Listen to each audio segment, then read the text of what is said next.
माधवा जय कुंज बिहारी जय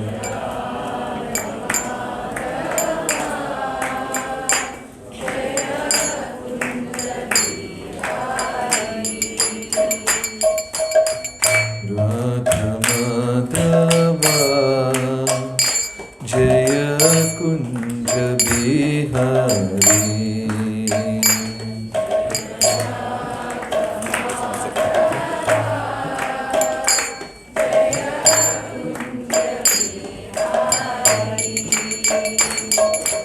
गोपी जनवल्लभा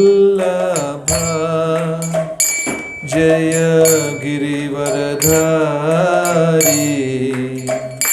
जय गिरिवरधारी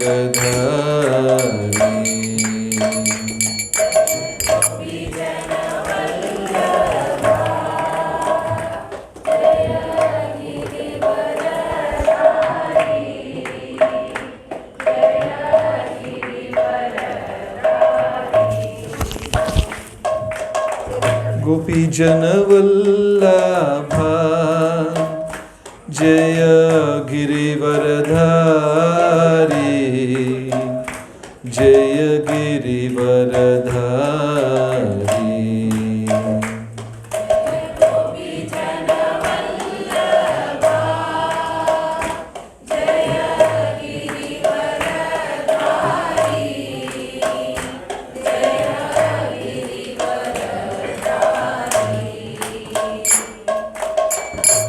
यशोदानंदन व्रज जनरंजना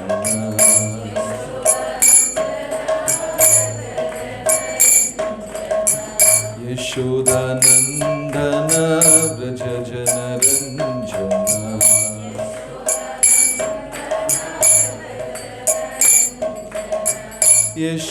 यशोदानंदन व्रज जनरंजना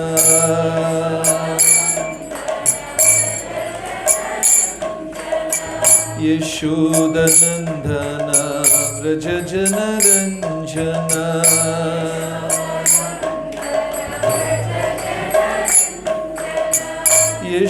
यशोदानंदन व्रज जनरंजना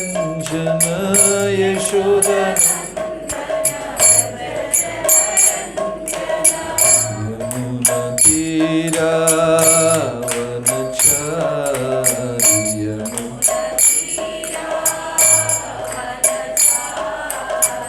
यमुना तीरावनचारी यमुना तीरा राधा माधवा जय Kunj Bihari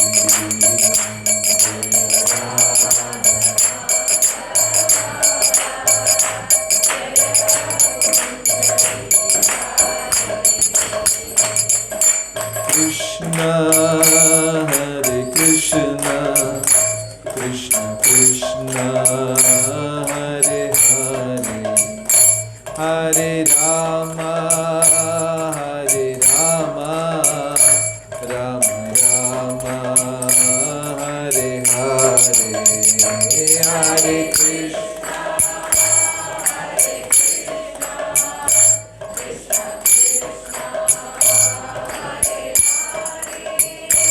Hare Rama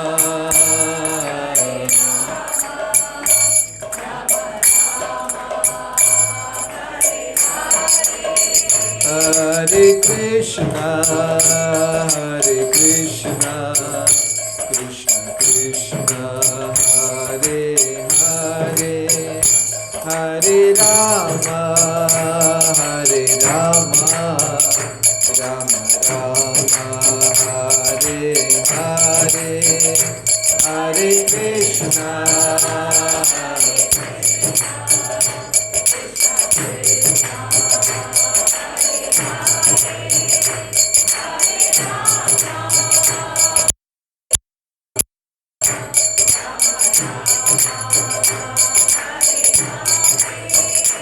Hare Krishna Krishna, Hare Krishna, Krishna Krishna, Hare Hare, Hare Rama, Hare Rama, Rama Rama, Hare Hare, Hare Krishna.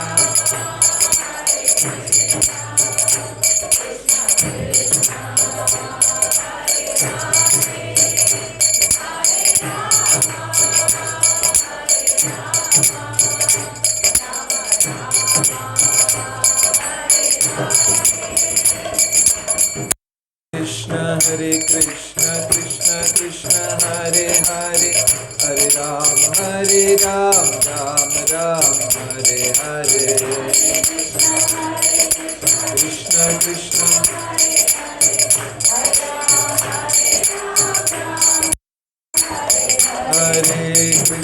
Hare Krishna, Krishna Krishna Hare Hare, Hare Ram, Ram Ram, Hare Hare.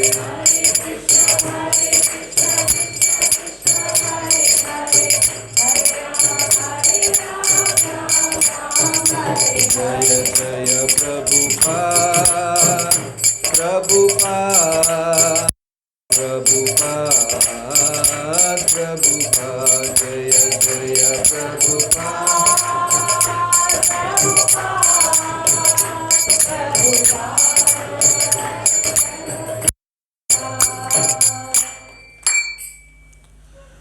Om Namo Bhagavate Vasudevaya. Om Namo Bhagavate Vasudevaya. Om Namo Bhagavate Vasudevaya. Om Namo Bhagavate Vasudevaya. Narayanam Namaskritya. Narayanam Namaskritya. Naram Chaiva Narottamam. Naram Chaiva Narottamam. Devim Saraswatim Vyasam. Devim Saraswatim Vyasam. Tato Jayamutiraye. Tato Jayamutiraye. He Krishna Karuna Sindhu. He Krishna Karuna Sindhu. Deenabandhu Jagatpate. Gopesha Gopika Kanta, Gopesha Gopika Kanta, Radha Kanta Namostute, Radha Kanta Namostute, Tapta Kanchana Gaurangi, Tapta Kanchana Gaurangi, Radhe Vrindavaneshwari, Radhe Vrindavaneshwari, Vrishabhanusute Devi,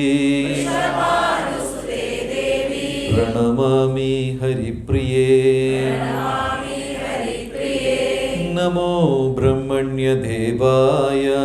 Namo Brahmanya Devaya. Go Brahmana Hitaya Cha. Go Brahmana Hitaya Cha. Jagat Hitaya Krishnaya.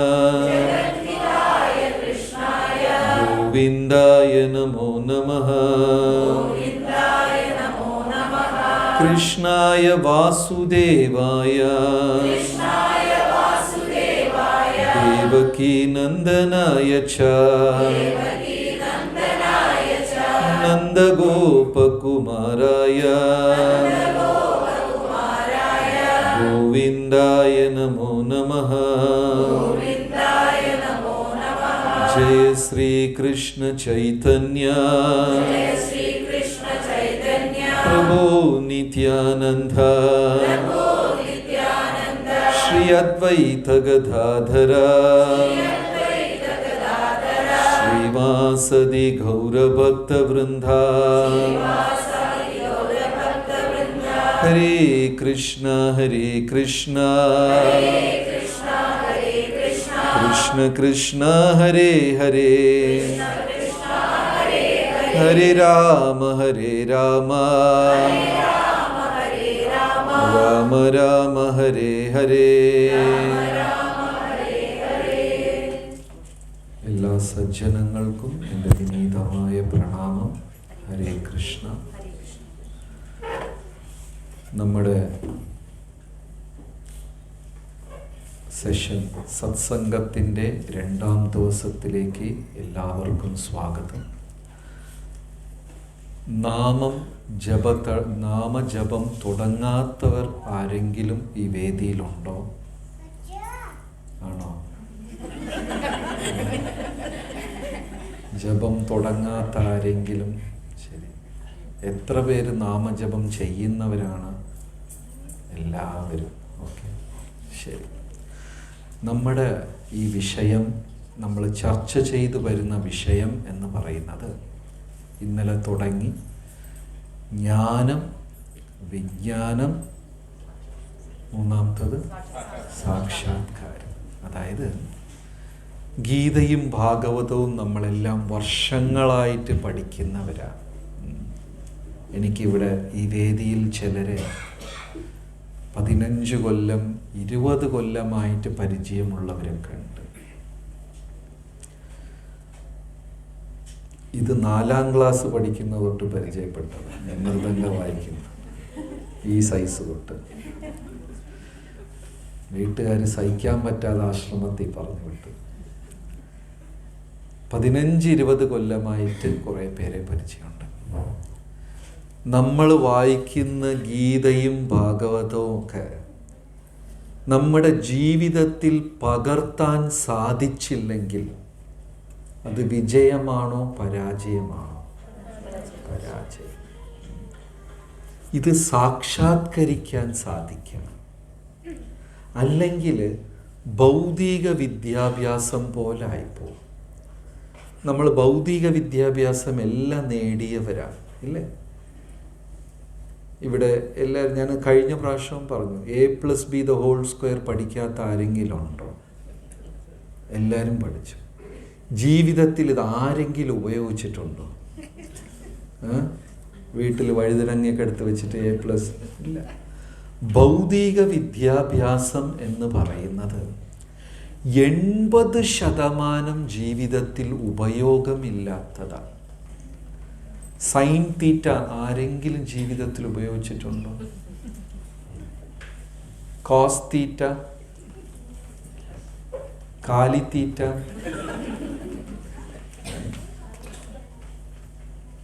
Integral calculus, ഇതൊക്കെ വളരെ ചെറിയ ശതമാനം ആൾക്കാർ മാത്രമേ ജീവിതത്തിൽ ഉപയോഗിക്കാറുള്ളൂ. ഭൗതിക ജീവിതത്തിൻ്റെ ഒരു കുറ്റം, ഒരു കുറവെന്ന് പറഞ്ഞാൽ മനുഷ്യനെ അവൻ്റെ ചോദ്യം ചോദിക്കുന്ന ത്വരയെ ഇല്ലാണ്ടാക്കുക. ഈ കുഞ്ഞുങ്ങളെ കണ്ടിട്ടുണ്ടോ? ക്വസ്റ്റ്യൻ്റെ മേലെ ക്വസ്റ്റ്യൻ ആയിരിക്കും, ഇല്ലേ? ചിലപ്പോൾ നിങ്ങൾ അത്ഭുതപ്പെട്ടു പോകും, ഈ സൈസിൽ നിന്നാണ് ഈ ചോദ്യം വന്നത്. നമ്മൾക്ക് ചിന്തിക്കാൻ പറ്റാത്ത ചോദ്യങ്ങളൊക്കെ ആയിരിക്കും ആര് ചോദിക്കുന്നത്? കുട്ടികൾ ചോദിക്കുന്നത്.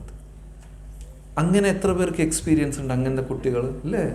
എല്ലാ വീട്ടിലും കാണും. ഇപ്പം നമ്മൾ ആരെങ്കിലും ചോദിക്കാറുണ്ടോ? ഇല്ല. ആരെങ്കിലും പ്ലെയിനിൽ കയറിയിട്ട് പൈലറ്റ് സർട്ടിഫിക്കറ്റൊക്കെ ഉണ്ടല്ലേ, ശരിക്കും യൂണിവേഴ്സിറ്റിയിൽ നിന്നൊക്കെ പഠിച്ചിട്ട് ഓടിക്കാൻ അറിയാമോ എന്ന് ആരെങ്കിലും ക്വസ്റ്റ്യൻ ചെയ്തിട്ടുണ്ടോ? ഇല്ല. ട്രെയിനിൽ കയറിയാൽ ചെന്നിട്ട് എല്ലാം അറിയാമല്ലോ ചോദിച്ചിട്ടുണ്ടോ? ഇല്ല. ഏതെങ്കിലും ഇവിടെ ഡോക്ടർമാരുണ്ടോ? സൂക്ഷിച്ചു വേണം സംസാരിക്കും. ഡോക്ടറുണ്ടോ? ഓക്കെ, വലുതായിട്ട് ആരും കൈ ഉയർത്തിയില്ല. നിങ്ങൾ ഡോക്ടറെ കാണാൻ പോകുന്ന സമയത്ത് കറക്റ്റ് പഠിച്ച് പാസ്സായി വന്നതാണോ അല്ല കാശ് കൊടുത്ത് വന്ന എന്ന് ക്വസ്റ്റ്യൻ ചെയ്തിട്ടുണ്ടോ? ഇല്ല. ചോദ്യങ്ങൾ ചോദിച്ച് ഉപനിഷത്തിൽ പറയുന്നു, നമ്മുടെ ആദ്യത്തെ ഗുരു ആരാന്ന് വെച്ചാൽ what, why, when, who, where, ഇതൊക്കെയാണ് നമ്മുടെ ആദ്യത്തെ ഗുരു. ചോദിക്കണം, എന്താ, എന്തിനാ ഞാൻ പഠിക്കണം, ഇത് പഠിച്ചാൽ എനിക്ക് എന്ത് നേട്ടം, ഇത് ചെയ്താൽ എന്ത് നേട്ടം, നമ്മൾ എവിടെയാ പോകുന്നത്, എവിടെ ചെന്ന് അവസാനിക്കണം, എത്ര ചെയ്യണം എന്ന ക്വസ്റ്റ്യൻസ് ലൈഫിൽ ചോദിക്കണം. വേണോ വേണ്ടേ? നമ്മുടെ ഫസ്റ്റ് ഗുരുക്കന്മാരാ അവർ. പക്ഷെ ഈ ഭൗതിക ജീവിതം ആ ഒരു മനുഷ്യൻ്റെ ചോദ്യം ചോദിക്കാനുള്ള ത്വര, ഇൻക്വിസിറ്റീവ്നെസ്സിനെ ഇല്ലാതാക്കി കഴിയും. അവർ മഞ്ഞയിട്ടാൽ വെയിറ്റ് ചെയ്യണം, ചുവപ്പിട്ടാൽ നിർത്തണം, പച്ചയിട്ടാൽ പോകണം. നാളെ വയലറ്റ് കളർ കൊണ്ടുവന്നിട്ട് ഇതിട്ടാൽ തിരിഞ്ഞു പോകണമെന്ന് പറഞ്ഞാൽ നമ്മൾ അതും ചെയ്യും. വൺസ് ഒരാൾ ആത്മീക ജീവിതത്തിൽ വരുമ്പോൾ അവൻ്റെ ആത്മാ ചോദ്യം ചോദിച്ചു തുടങ്ങുക. നമ്മൾ ചെല്ലുമ്പോൾ ആൾക്കാർ ചോദിക്കും, നാമജപം ജപിക്കും, ദൈവത്തിനെ കണ്ടിട്ടുണ്ടോ? നമ്മളടുത്ത ആൾക്കാർ ക്വസ്റ്റ്യൻ, നിങ്ങളടുത്ത് എത്ര പേരെടുത്ത് അങ്ങനെയൊക്കെ ചോദിച്ചിട്ടുണ്ട്? ഇതൊക്കെ സത്യമാണോ? ദൈവത്തിന് ആരെങ്കിലും കണ്ടിട്ടുണ്ടോ? ആത്മീകമെന്ന് പറഞ്ഞാൽ അയാൾ 1000 ചോദ്യങ്ങൾ ചോദിക്കുക. ഭൗതികത്തിൽ ഒരു ക്വസ്റ്റ്യനും ഇല്ല. പ്രഭുപാദർ പറഞ്ഞു, ഈ ആധുനിക ലോകം നമ്മളെല്ലാം മൃഗസമാനമായി വളർത്തുകയാണ്. ക്വസ്റ്റ്യൻ ചെയ്യുന്നില്ല. ഗീത എന്താ? മുഴുവനും അർജുനന്റെ ചോദ്യവും ആരുടെ ഉത്തരവാണ്? കൃഷ്ണ ഭഗവാന്റെ ഉത്തരം. ഭാഗവതം പരീക്ഷത്തിൻ്റെ ചോദ്യവും കറക്റ്റ് ചോദ്യം ചോദിക്കണം. ശരിയായ ചോദ്യം ചോദിക്കുന്നവർ മുന്നോട്ട് പോകും. ആത്മീകം എന്ന് പറഞ്ഞാൽ ഫസ്റ്റ് എൻ്റെ അവബോധം, ഞാൻ അപ്പോഴാണ് ഉണരുന്നത്. അല്ലെങ്കിൽ നമ്മൾ രാവിലെ എണീക്കുന്നു, അപ്പോഴും ഉറക്കത്തില്ല. ബ്രേക്ക്ഫാസ്റ്റ് കഴിക്കുന്നു, ഉറക്കത്തില്ല. കാരണം എത്രയോ ആൾക്കാരെടുത്ത് നമ്മൾ ഒരു ദിവസം കഴിഞ്ഞ് ഇന്നലെ രാവിലെ എന്ത് കഴിച്ചു എന്ന് ഇവിടെ എത്ര പേർക്ക് കൃത്യമായി ഓർമ്മയുണ്ട് ഇന്നലെ രാവിലെ എന്ത് കഴിച്ചു എന്ന്? ശരി, സത്യസന്ധമായി എത്ര പേർക്ക് ഓർമ്മയില്ല, പിടിയില്ല? വേണ്ട, ഒരുപാട് പേർക്ക് അറിയില്ല. കാരണം ഉണർന്നാലും ഉറക്കത്തിലാണ്. ഭാര്യ ചോദിക്കും എങ്ങനെയുണ്ട്? നന്നായിട്ടുണ്ട്. ശ്രദ്ധയേ ഇല്ല. ഓഫീസിൽ പോയാലും അങ്ങനെയാണ് അല്ലേ? എന്തോ മെഷീൻ പോലെ. ഈ വേദിയിൽ മാത്രമാണ് ആത്മാവ് ഉണരുന്നതും ചോദ്യങ്ങൾ ചോദിക്കുന്നതും. മനുഷ്യ ജീവിതത്തിൻ്റെ പ്രാരംഭവും ഇവിടെയാണ്. പക്ഷേ കറക്റ്റ് ക്വസ്റ്റ്യൻ ചോദിക്കണം. ഉത്തരം തിരിച്ചറിയാൻ 4 വിധത്തിൽ നമുക്ക് ചോദിക്കാം. 1, ഉത്തരം കിട്ടാൻ വേണ്ടിയുള്ള ഒരു ചോദ്യം. രണ്ടാമത്തത്, ഗുരുവിന് എത്ര അറിയാമെന്ന് അളക്കാനുള്ള ഒരു ചോദ്യം. ടീച്ചറിന് അങ്ങനെ ക്വസ്റ്റ്യൻ ചോദിച്ചിട്ടുണ്ടോ? ഞങ്ങളുടെ ആശ്രമത്തിൽ ഒരുപാടുണ്ട്. എൻ്റെ അടുത്ത് വന്ന ഒരു ക്വസ്റ്റ്യൻ ചോദിക്കും, അതേ ക്വസ്റ്റ്യൻ അടുത്ത ആളെടുത്ത് ചോദിക്കും, പിന്നെ അതേ ക്വസ്റ്റ്യൻ മൂന്നാമത്തെ ആളെടുത്ത് ചോദിക്കും, പിന്നെ ഇവൻ ജഡ്ജ് ചെയ്യും, അയാൾക്കറിയാം, ഇയാൾക്കറിഞ്ഞൂടാ, ഇയാൾ ചുമ്മയാണ്. ടീച്ചറിന് എത്ര അറിയാമെന്ന് അളക്കാൻ വേണ്ടി ക്വസ്റ്റ്യൻ അങ്ങനെ ചോദിച്ച എക്സ്പീരിയൻസ് ഉണ്ടോ? ആരുമില്ല. ഉണ്ട്, എനിക്കറിയാം. നമ്മുടെ മണികണ്ഠൻജി ഷാർജ പരിചയപ്പെട്ട കാലത്ത് ചോദ്യത്തോട് ചോദ്യമാണ്. ടീച്ചറിന് എത്ര അറിയാം എന്ന് അളക്കാൻ ചോദിക്കും. മൂന്നാമത്തത്, എനിക്ക് നിന്നെക്കാളും കൂടുതൽ അറിയാമെന്ന് പറയാൻ കണക്കാക്കി ചോദിക്കും. അങ്ങനെ ഉള്ളവരുണ്ട്. ക്വസ്റ്റ്യൻ ചോദിക്കും, നമ്മൾ ആൻസർ പറയുമ്പോൾ അവർ ശ്രദ്ധിക്കില്ല, അവർ അടുത്ത ക്വസ്റ്റ്യൻ ആലോചിച്ചുകൊണ്ടിരിക്കുക. നാലാമത്തത്, ഉത്തരം പറയാൻ പറ്റാതെ ആളെ കോർണർ ചെയ്യാൻ വേണ്ടി ക്വസ്റ്റ്യൻ ചോദിക്കും. അതിന് ഒരു തൊഴിലായിട്ട് ഈ ജേർണലിസ്റ്റുമാർ കൊണ്ടു നടക്കുക. ശാസ്ത്രം പറഞ്ഞിരിക്കുന്ന അങ്ങനത്തെ ക്വസ്റ്റ്യനേ പാടില്ല, റൈറ്റ് ക്വസ്റ്റ്യൻസ്. കാരണം ആത്മീകമെന്ന് പറയുന്നത് ഒരു കിണർ പോലെയാണ്. അതിൽ കോരുംതോറും വെള്ളം ഊറ്റു വന്നുകൊണ്ടേയിരിക്കും.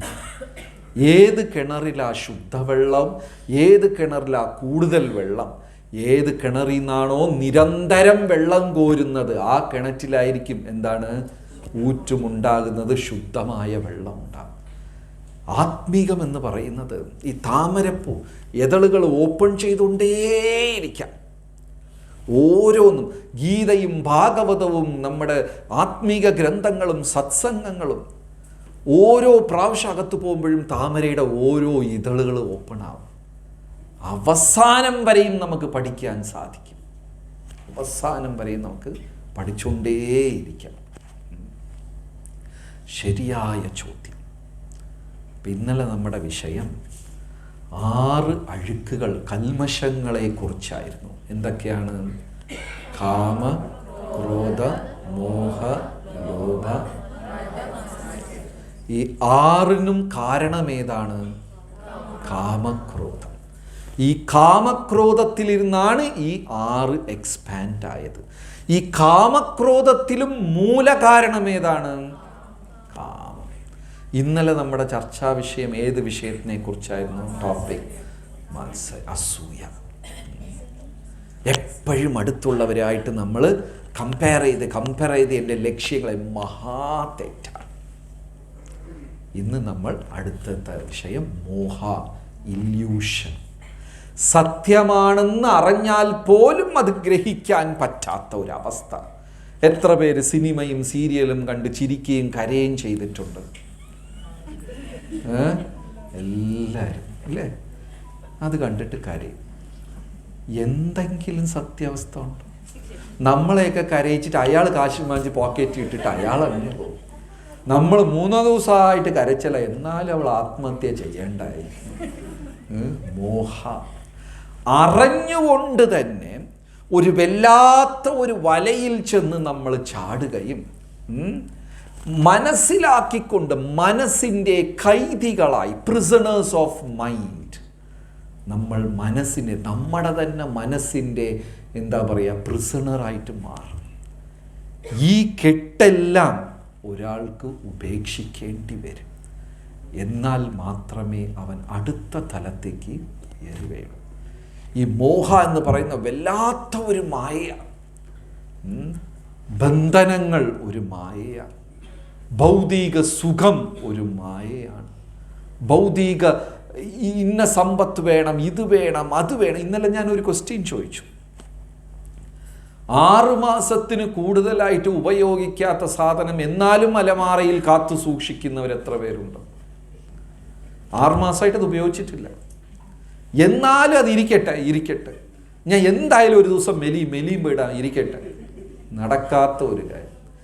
ഇങ്ങനെ കാത്തു സൂക്ഷിക്കുന്ന ആൾക്കാർ എത്ര പേരുണ്ട്? ശരി, എൻ്റെ ചോദ്യത്തിന് കൈ ഉയർത്താത്തവർ എത്ര പേരുണ്ട്? മോഹ. സത്യത്തിനെ മിഥ്യയെന്നും മിഥ്യത്തിനെ സത്യമെന്നും നമ്മളെ തെറ്റിദ്ധരിപ്പിച്ചുകൊണ്ട് ചിലപ്പോൾ ഒരു ജീവിതം വരെ മുന്നോട്ട് കൊണ്ടുപോയി കളയും. കേരളത്തിലെ ഈ നായർ തറവാടുകൾ കല്യാണം എന്ന് വെച്ചാൽ ഒരു അടി ഉണ്ടായിരിക്കും. വഴക്കില്ലാതെ കല്യാണം, എന്തെങ്കിലും ഒരു അടി ഉണ്ടാവും. ഈ വഴക്കായതിന് ശേഷം ഇനി അവൻ്റെ പടി ഞാൻ ചത്താലും ചവിട്ടും, ശപഥം എടുക്കും കല്യാണ മണ്ഡപത്തിൽ വെച്ചിട്ട്. പിന്നെ അവരെ വീട്ടിൽ പോകണമെന്നുണ്ട്, പക്ഷെ എല്ലാവരും മുമ്പേ പറഞ്ഞു പോയില്ല, ഇനി എങ്ങനെയാണ് പോവാ? അയാൾക്ക് എപ്പോഴും ആ വീട്ടിൽ കയറണമെന്ന്, പക്ഷെ പോകാൻ പറ്റില്ല, പറഞ്ഞു പോയി. അതുകൊണ്ട് അയാളെക്കുറിച്ച് ഇങ്ങനെ മോശമായിട്ട് വിമർശിച്ച് അറിഞ്ഞ് എല്ലാവരുടെ അടുത്തും പറഞ്ഞ് നടക്കും. മായ. നമ്മളെ ജീവിതത്തിൽ വേദനിപ്പിച്ച ആൾക്കാരുണ്ടാവും, എല്ലാവരുടെ ലൈഫിലും കാണും. അവരെ മാത്രം നമ്മൾ മനസ്സിൽ ചിന്തിച്ച് അവരെക്കുറിച്ച് മറ്റുള്ളവരുടെ അടുത്ത് ചർച്ച ചെയ്ത് നമ്മുടെ മനസ്സിനകത്തുള്ള ഭാരമെല്ലാം ഇറക്കി വയ്ക്കാൻ ശ്രമിച്ച അനുഭവമുണ്ടോ? നമ്മുടെ ഗ്രന്ഥങ്ങൾ പറയുന്നു, ശത്രുവിനെ ധ്യാനിക്കല്ലേ, ലക്ഷ്യത്തിനെ ധ്യാനിക്കണം എന്നാണ്. എന്താണ്? ശത്രുവിനെ ധ്യാനിക്കല്ലേ, എന്തിനെ ധ്യാനിക്കണം? ലക്ഷ്യത്തിനെ ധ്യാനിക്കണം. പാണ്ഡവർ 12 കൊല്ലം വനവാസം. 12 പോയോ 15 പോയോ? പാണ്ഡവർ 14 12 14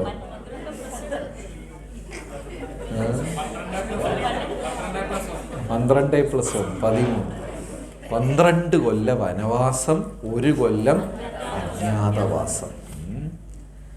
ഈ 12 കൊല്ല വനവാസത്തിൽ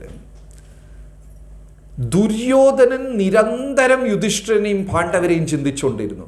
പാണ്ഡവർ ദൈവത്തിനെ ചിന്തിച്ചുകൊണ്ടിരുന്നു. ദുര്യോധനന്റെ മനസ്സിൽ ശത്രുക്കൾ. കാട്ടിപ്പോയതാരാ? പാണ്ഡവൻ. സമാധാനം നഷ്ടപ്പെട്ടതാർക്കാ? ദുര്യോധനൻ. അവർ കാട്ടിപ്പോയി എന്തായിരിക്കും ചെയ്യണം? അവർക്ക് തിന്നാൻ വല്ല കിട്ടോ? കിട്ടാൻ പാടില്ല, കഷ്ടപ്പെടണം. എന്താ ചെയ്യും? അവർ കാട്ടിൽ, ഇവൻ കഷ്ടപ്പെട്ടുകൊണ്ടിരിക്കും. മഹാഭാരതം പറയുന്നു, ശത്രുവിനെ ധ്യാനിക്കല്ലേ. യുധിഷ്ഠിരൻ എന്ത് ചെയ്തു? ഭീമൻ ഇടയ്ക്കിടയ്ക്ക് എണീറ്റൊന്ന് വരും ദേഷ്യത്തിൽ. ഇത് എല്ലാ ദുര്യോധന അവൻ എൻ്റെ കയ്യിൽ കിട്ടിയാൽ യുധിഷ്ഠിരൻ പറയും, നീ 12 കൊല്ലം തപസ്യ ചെയ്. ആരെ ധ്യാനിക്കണം? ഈശ്വരനെ ധ്യാനിക്കണം. അവൻ ശത്രുവിനെ ധ്യാനിച്ചോട്ടെ. ഇത് പറയുമ്പോൾ എളുപ്പമായിരിക്കും. നമ്മുടെ ലൈഫിൽ ചില സാഹചര്യങ്ങളിൽ ഇത് സംഭവിച്ചിട്ടുണ്ടാവും. ആരെങ്കിലും നമ്മളെ വേദനിപ്പിച്ചിട്ടുണ്ടെങ്കിൽ സദാസമയം നമ്മൾ അവരെ തന്നെ ചിന്തിച്ചുകൊണ്ട്. എത്ര പേർക്ക് അങ്ങനെ എക്സ്പീരിയൻസ് ഉണ്ട്? എല്ലാവർക്കും. അവരെക്കുറിച്ച് തന്നെ സംസാരിക്കുക, അവരെക്കുറിച്ച് തന്നെ ചിന്തിക്കുക. അത് ദുര്യോധനനാണ്. വിഷമം വരുമ്പോൾ ഈശ്വരനെ ചിന്തിക്കും. യുധിഷ്ഠിരൻ അതാ പറഞ്ഞ, 12 വർഷം നമ്മൾ കാട്ടിലായി, ഇപ്പൊ നീ വേറെ ഒന്നും ചിന്തിക്കേണ്ട, ഈ 12 കൊല്ലം തപസ്യയ്ക്കായി ഉപയോഗിക്കുക, ആത്മീകമായി ഉയരുക എന്ന് പറഞ്ഞു. കറക്റ്റ് ക്വസ്റ്റ്യൻ ചോദിക്കണം. ഭഗവത്ഗീത 2 മുഖ്യമായ വ്യക്തികൾ കേട്ടു. ഒന്ന് അർജുനനും ഇനിയൊന്ന് ധൃതരാഷ്ട്രനും. നമുക്കറിയാം, അർജുനൻ യുദ്ധഭൂമിയിൽ ഭഗവത്ഗീത കേട്ടു. ധൃതരാഷ്ട്രർ കൊട്ടാരത്തിലിരുന്ന് ഓഫ്ലൈനിൽ കേട്ടു. ഇപ്പം അങ്ങനെയല്ല എല്ലാവരും, ഓൺലൈൻ പ്രോഗ്രാമും ഓഫ്ലൈൻ. ഓൺലൈൻ അർജുനൻ കേട്ടു, ഓഫ്ലൈൻ ആരാ കേട്ടത്? ശരി. അർജുനന് ഒരുപാട് ചോദ്യങ്ങളുണ്ടായിരുന്നു അർജുനൻ്റെ മനസ്സിൽ. എന്തൊക്കെയാ ക്വസ്റ്റ്യൻ? കർമ്മം എന്താ? മരണം എന്താണ്? പുനർജന്മമുണ്ടോ? ബ്രഹ്മം എന്താണ്? എന്ത് കർമ്മമാണ് ചെയ്യേണ്ടത്? ആ ബ്രഹ്മം ദൈവത്തിന് എങ്ങനെ ചെന്ന് എത്തിച്ചേരാം? എന്താണ് ഭക്തിയുത സേവനം? സന്യാസം എന്താണ്? 1000 ചോദ്യങ്ങളുണ്ടായിരുന്നു അർജുനൻ്റെ മനസ്സിൽ. ധൃതരാഷ്ട്രക്ക് ഒരേ ഒരു ചോദ്യം, എൻ്റെ മക്കൾ ജയിക്കുമോ? ഭഗവത്ഗീതയിൽ വീണ്ടും വീണ്ടും ധൃതരാഷ്ട്രർ ചോദിക്കുന്ന ഒരേ ഒരു ക്വസ്റ്റ്യൻ എന്താണ്? എൻ്റെ മക്കൾ ജയിക്കും. എൻ്റെ മക്കൾ സ്വാർത്ഥനാണ്.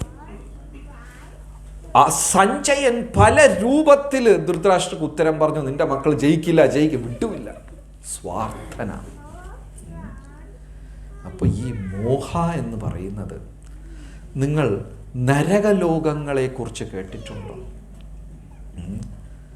കുംഭീഭാഗം, തഥൈവം, രൗരവം, തമിശ്രം, അന്ധതാമിശ്രം, ഇങ്ങനെ പല ഇതുണ്ട് നരകങ്ങൾ.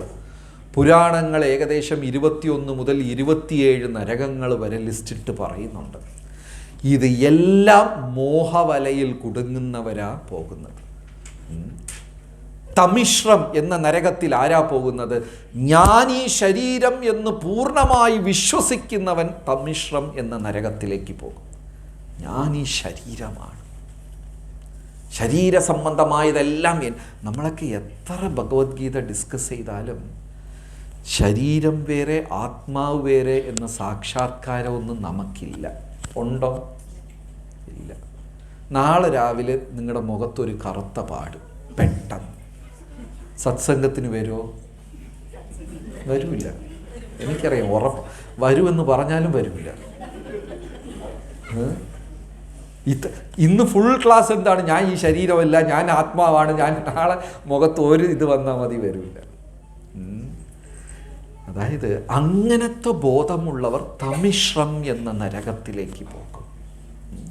പിന്നെ 24 മണിക്കൂറും പണം, കുടുംബം, വീട്, ശാരീരികമായ ബന്ധങ്ങളെക്കുറിച്ച് മാത്രം ചിന്തിച്ച് ദൈവത്തിനെക്കുറിച്ച് യാതൊരു ചിന്തയുമില്ലാത്തവൻ അന്ധതാമിശ്രം എന്ന നരകത്തിലേക്ക് പോകും. ഇങ്ങനെ ഓരോ നരകത്തിൽ ആരൊക്കെയാ പോകുന്നതെന്ന് ലിസ്റ്റ് ഉണ്ട്. ശരിക്കും ആത്മീകമായ ഒരു ചോദ്യമെന്ന് പറയുന്ന ഈ മോഹവലയിൽ ഇരുന്ന് ഞാൻ പുറത്തു വരണം. അതാണ് റൈറ്റ് ക്വസ്റ്റ്യൻ. അങ്ങനെ ചോദിക്കുന്നവൻ ബുദ്ധിമാനാ. കലികാലത്തിൽ ഈശ്വരനെ അന്വേഷിക്കുകയും ഈശ്വരൻ്റെ നാമം ജപിക്കുന്നവരും മഹാബുദ്ധിമാന്മാരെന്ന് ശാസ്ത്രം പറയും. കേരളത്തിൽ 7 കോടി ജനമുണ്ട്. എത്ര ആൾക്കാരാ ദൈവത്തിൻ്റെ നാമം ജപിക്കുന്നവർ? 1% കാണോ? അതുപോലും ഉണ്ടാവില്ല, വളരെ കുറവാണ്. ഹരേ കൃഷ്ണ കൃഷ്ണ കൃഷ്ണ ഹരേ ഹരേ ഹരേ രാമ